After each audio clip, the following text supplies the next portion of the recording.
성경은 에베소서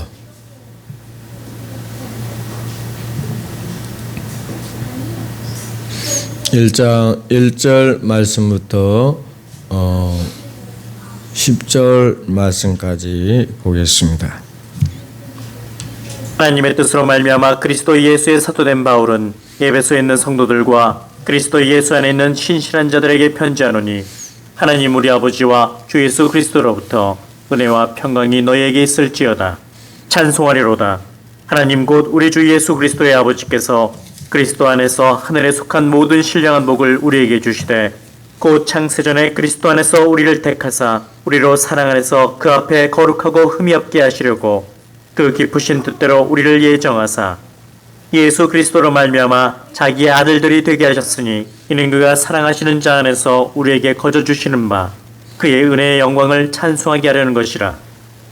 우리는 그리스도 안에서 그의 은혜의 풍성함을 따라 그의 피로 말미암아 속량 곧 죄 사함을 받았느니라. 이는 그가 모든 지혜와 총명을 우리에게 넘치게 하사 그 뜻의 비밀을 우리에게 알리신 것이요 그의 기뻐하심을 따라 그리스도 안에서 때가 찬 경륜을 위하여 예정하신 것이니 하늘에 있는 것이나 땅에 있는 것이 다 그리스도 안에서 통일되게 하려 하심이라. 네, 이 말씀을 가지고 한번 생각해 보고자 합니다. 오늘은 에베소 말씀입니다.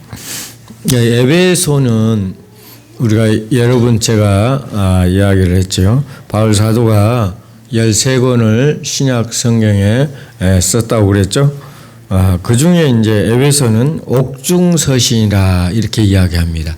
바울 사도가 로마에서 옥중 강금 생활할 때 쓴 책이라 옥중서신이 4권으로 되어 있습니다. 빌립보서, 에베소서, 빌립보서, 골로새서, 빌레몬서 이 4권이 옥중서신이라 이렇게 이야기합니다.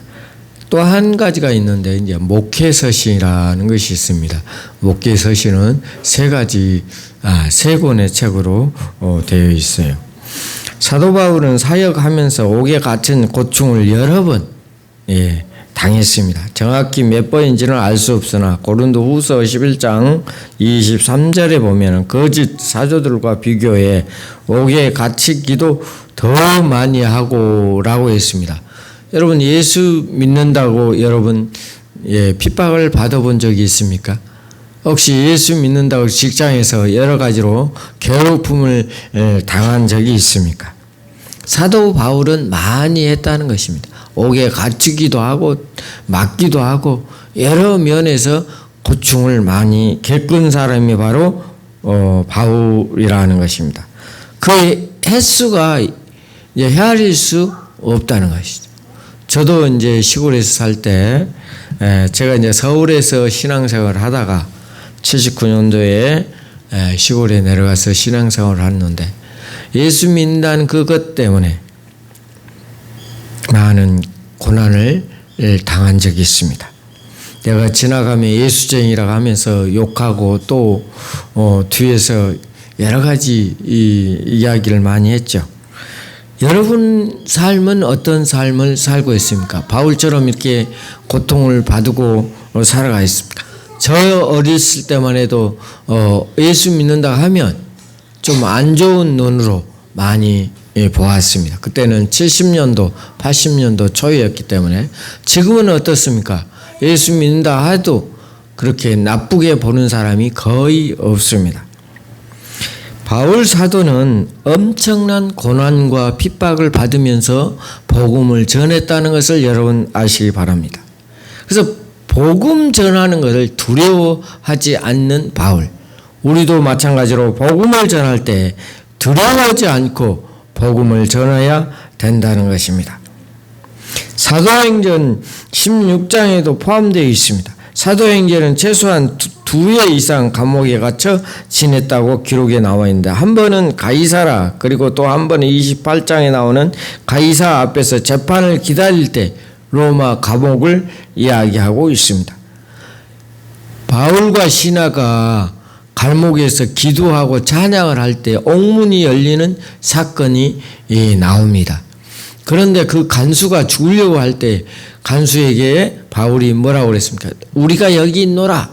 죽지 마라. 그래서 그 간수가 바울과 실라를 자기 집에다가 모시고 극진히 대접하였습니다. 그때 그 간수가 하는 말이 뭐라고 하냐, 우리가 어떻게 해야 구원을 받을까 이렇게 말할 때 바울 사도가 뭐라고 그랬냐, 주 예수를 믿어라. 그러하면 너와 너희 집이 구원을 얻으리라. 주 예수 그리스도를 믿기만 하면 구원을 받는다는 사실입니다. 이것을 우리가 어찌해야 돼요? 전해야 된다는 것입니다. 바울 사도가 말한 것처럼 주 예수 그리스도를 믿어라. 그리하면 너와 너의 집을 구원을 얻다. 그래서 그 집의 모두가 세례를 받고 구원의 역사가 일어났다는 것입니다. 우리도 이 바울처럼 복음을 전하는 사람들이 돼야 될 것입니다. 이 두 곳 중에 초대교회의 전통에 따라서 옥중서신은 로마에서 썼을 가능성이 높다고 이야기들 하고 있습니다. 사도행전에 나오듯 사도 바울은 로마에서 하나님의 은혜로 가택연금 상태에서 비교적 자유롭게 살면서 2년 동안 열심히 복음을 전했다 이렇게 합니다. 우리나라도 전직 대통령이신 김대중 대통령께서 옥에서 쓴 편지를 옥중서신이라 이렇게 이야기하는데, 여기 성경을 따서 그렇게 했지 않았을까 하는 생각을 해봅니다. 바울 사도가 로마에서 이 감옥에 있는 게 아니라 이 집에서 연금 상태이기 때문에 자유롭게 복음을 전할 수 있었다는 것입니다. 옥에 있은 상태에서도 서신을 보내는 것이 에베소, 빌립보서, 골로새서, 빌레몬서 등 세 권의 서신은 신약에 포함되어 있고 바로 이것들이 옥중 서신이라 우리가 알고 있는 것입니다.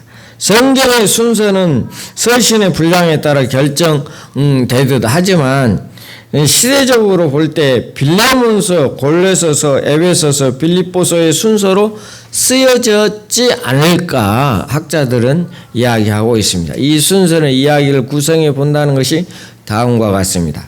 바울 사도는 제수의 몸이 되어 로마에 머물던 중 오네시모라 하는 제수를 만나게 됩니다. 그는 사도 바울로 인해 기독교로 개종하게 됩니다. 사도 바울은 오네시모를 골로새에서 살고 있는 원래 주인 빌레몬에게 빌레몬서라는 개인적 성격의 서신과 함께 보내게 됩니다. 하지만 그는 혼자 보내지 않고 골로새서 4장에 나오듯이 그는 동역자인 두기고와 함께 보내며 더불어 골로새에 있는 교회에게 골로새서를 편지를 보내게 되는 것입니다.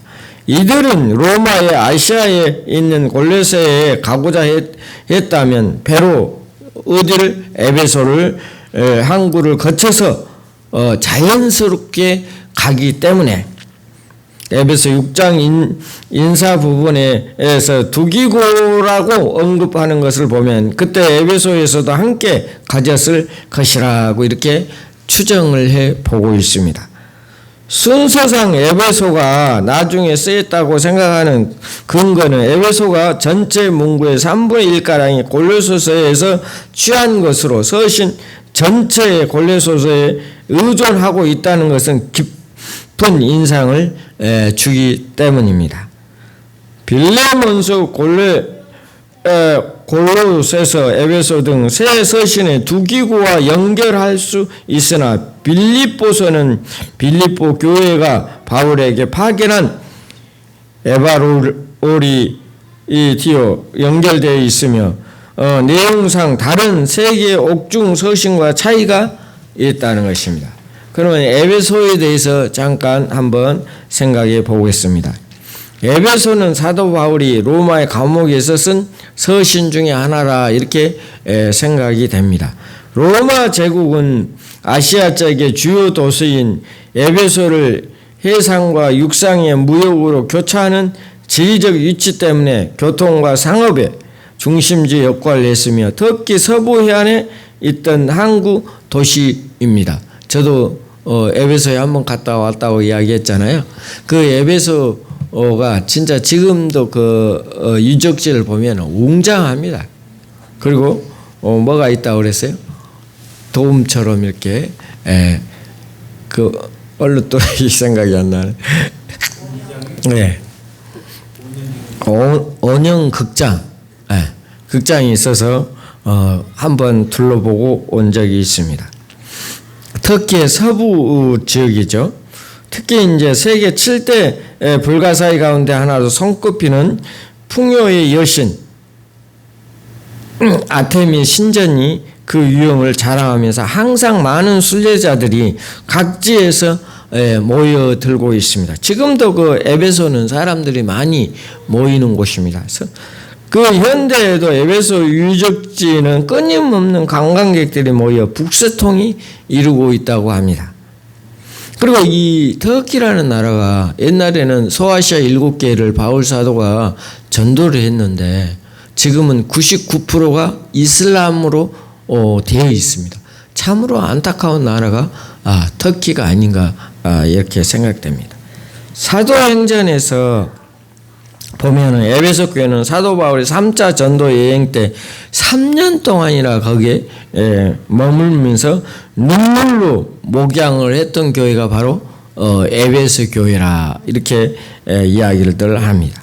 다른 어떤 도시보다도 사도 바울이 오래 머물렀기에 개인적으로 특별한 관계를 지닌 교회이며 사도 바울의 영적 아들인 디모데가 그곳에서 사역을 할 정도로 에베소 교회를 애착을 갖는 사람이었습니다. 바울의 영향력 안에 두었던 것이 바로 뭐예요? 에베소 교회다. 흥미로운 사실은 에베소가 다른 서신들과는 달리 에베소 교회의 특정 문제를 전혀 다루어지지 않고 있습니다. 교회에 해당하는 특정한 문제를 다루기보다는 그 당시 어디서나 관심을 가질 만한 일반적 내용을 다루고 있다는 면에서 많은 교회가 서로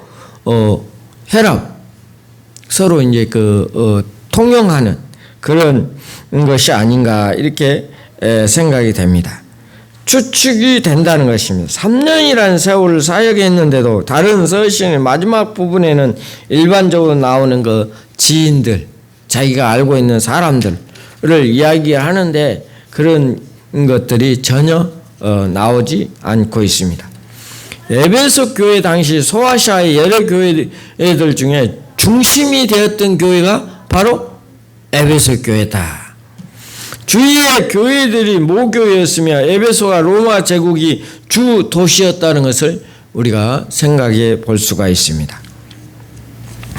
사실을 생각해 볼 때 추측이 타당하다는 것입니다.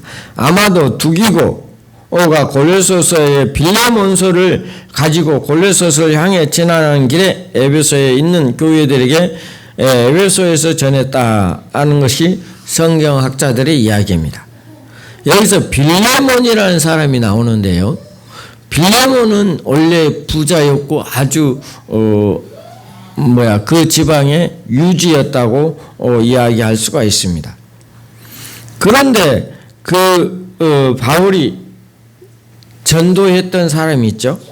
전도했던 사람이 거기에 뭐였느냐 하면은 거기에 종이었어요.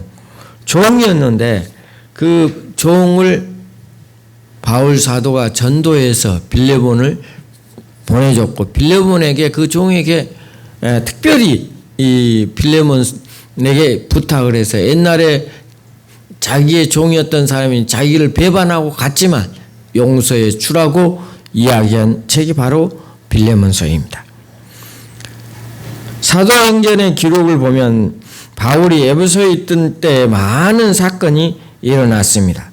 12명쯤 되는 세례 요한의 제자들이 바울에게 세례를 받았고요. 사도행전 19장 1절부터 7절 말씀에 나오고 있습니다.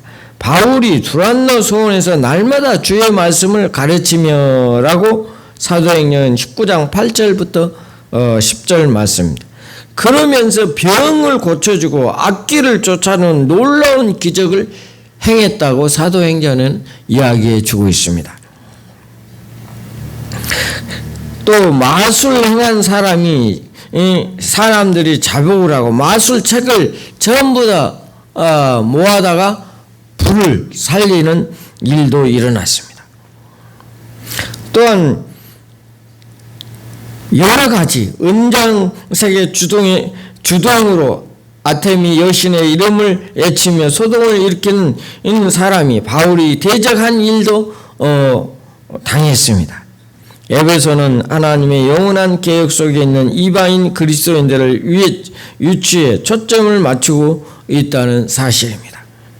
유대인들과 이방인 그리스도인들이 그리스도 안에서 하나됨을 가르쳐주는 대목이 바로 에베소라는 것입니다. 이방인들이 하나님의 백성이 된 것은 원래부터 준비된 하나님의 계획이었는데 예수 그리스도의 부활 이후에야 사도들이 그 말씀을 전하게 되었다는 것입니다. 이처럼 창조 전부터 계획된 새로운 방향에 대해 설명하고 있습니다. 이 서신을 쓴 것입니다. 그리스도의 몸된 교회는 그리스도에 의해 하늘의 능력을 부어받을 수가 있다는 것입니다. 이러한 특권의 내면적으로는 거룩한 삶, 외적으로는 복음의 전파라는 선교적 책임이 따른다는 사실 또한 강조되어 있습니다. 우리나라도 선교를 많이 하고 있는데 지금 한 3만 2천에서 3만 5천 정도가 선교사님들이 세계 각지에 퍼져서 복음을 전하고 있습니다. 우리 대림 새생명교회도 복음을 많이 전해야 된다는 것입니다. 예수 그리스도의 삶을 우리가 실천으로 보여주면서 예수 그리스도의 삶이 이런 것이다. 우리를 보고 예수를 믿는 사람들이 많이 일어나기를 바랍니다. 바울 사도는 그러한 삶을 살았다는 것입니다. 사도 바울은 자신의 쓴 서신들에서 사랑이라는 단어가 동사와 명사를 합쳐 107번 정도 썼다고 합니다. 사용했다고 합니다. 그 중에 19번이 에베소에서 사랑이라는 단어가 나온다는 것입니다. 사랑은 수요일 예배 때 제가 말씀드렸죠. 뭐라고요? 15가지로 나왔죠. 사랑장이 고린도전서 13장에 나온다고 그랬잖아요. 사랑하면 수고와 헌신이 따른다고 그랬잖아요.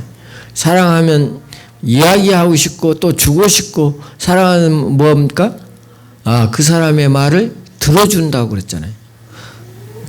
우리의 사랑 중에 제일 큰 사랑이 뭐라고 그랬어요? 생명을 주는 사랑이 제일 큰 사랑이라고 말씀드렸습니다. 나를 위하여 여러분을 위하여 예수 그리스도가 생명을 주었습니다. 그 사랑보다도 더 큰 사랑은 어디에 있겠습니까? 없잖아요. 그래서 우리도 바울처럼 예수님을 사랑하는 우리 대림 새생명교회 모든 성도들이 되시기를 바랍니다. 그럼에도 요한계시록에 보면 예수님의 아시아 7교회 중에 하나인 에베소 교회를 향해서 너는 처음 사랑을 버렸노라 이렇게 이야기하고 있습니다. 그렇게 책망을 했어요. 그래서 잘못되어 있는지 어디서 잘못되어 있는지를 생각하고 회개하는 사람. 우리가 예수님을 나아간다 하면서 잘못된 거 있으면 어떻게 해야 돼요? 회개해야 된다는 것입니다. 요한일서 1장 9절 말씀을 한번 누가 큰 소리로 한번 읽어보세요. 요한일서 1장 9절. 만일 우리가 우리 죄를 자백하며 그놈이 푸시고 의로우사 우리 죄를 사하시며 우리를 모든 불의에서 깨끗게 하실 것이요. 네. 모든 불의에서 깨끗게 주신다고 약속해 주었습니다. 오늘 본 말씀에 보면 또 뭐라고 말했습니까? 하나님이 우리를 속량해 준다고 이야기했습니다. 우리를 택하사 우리를 사랑 안에서 그 앞에서 거룩하고 흠이 없게 하시려고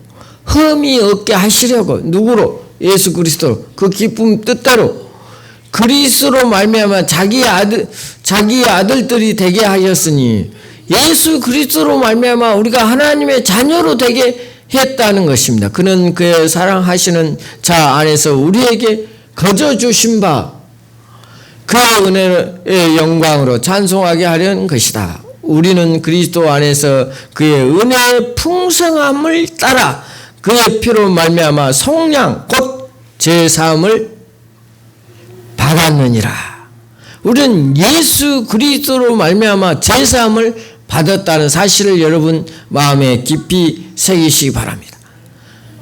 우리의 삶이 하나님의 영광을 위해 살아가는 것입니다. 우리가 제사함을 받지 못한다면 얼마나 불쌍한 인간입니까? 교회만 다닌다고 해서 제사함을 받는 것이 아닙니다. 우리 안에 예수 그리스도를 모시고 그 예수 그리스도의 삶을 살아갈 때 우리가 제사함을 받고 오늘 요한일서 1장 9절 말씀처럼 우리 죄를 자백하고 우리가 다 성령함을 받기를 바랍니다. 우리가 요한계시록을 보면 예수님의 아시아의 7교회 중에 첫사랑을 어쩌다고요? 버렸다. 우리의 잘못으로 인하여 제사함을 받지 못한다면 얼마나 억울합니까? 우리는 회개의 역사가 일어나야 될 것입니다. 늘 주님 앞에 무릎을 꿇고 주님 앞에 우리가 자백하는 우리 대림 새생명교회 모든 성도들이 되시길 바랍니다. 사도 바울의 사랑을 그토록 강조했건만 결국 그 첫사랑을 버리는 에베소 교회가 얼마나 안타깝습니까? 예수님에 대한 우리의 첫사랑은 어떠한지 우리가 한번 생각해보고 늘 회개하는 우리 대림 새생명교회 모든 성도들이 되시기를 바랍니다. 다 같이 기도하겠습니다. 하나님 아버지, 오늘 에베소 교회에 대해서 잠깐 생각해 보았습니다. 바울 사도가 예수 믿고 많은 고통과 고난을 겪은 것을 성경을 통해서 배웠습니다. 우리도 예수 믿고 고통받고 시험 어려움을 당할 때 주님 앞에 회개하며 주님 앞에 기도할 수 있는 삶을 허락하여 주시옵소서. 늘 주님과 동행하는 삶을 살 수 있는 우리 대림 새생명교회 또한 영상을 보는 모든 성도들이 되게 하여 주시옵소서.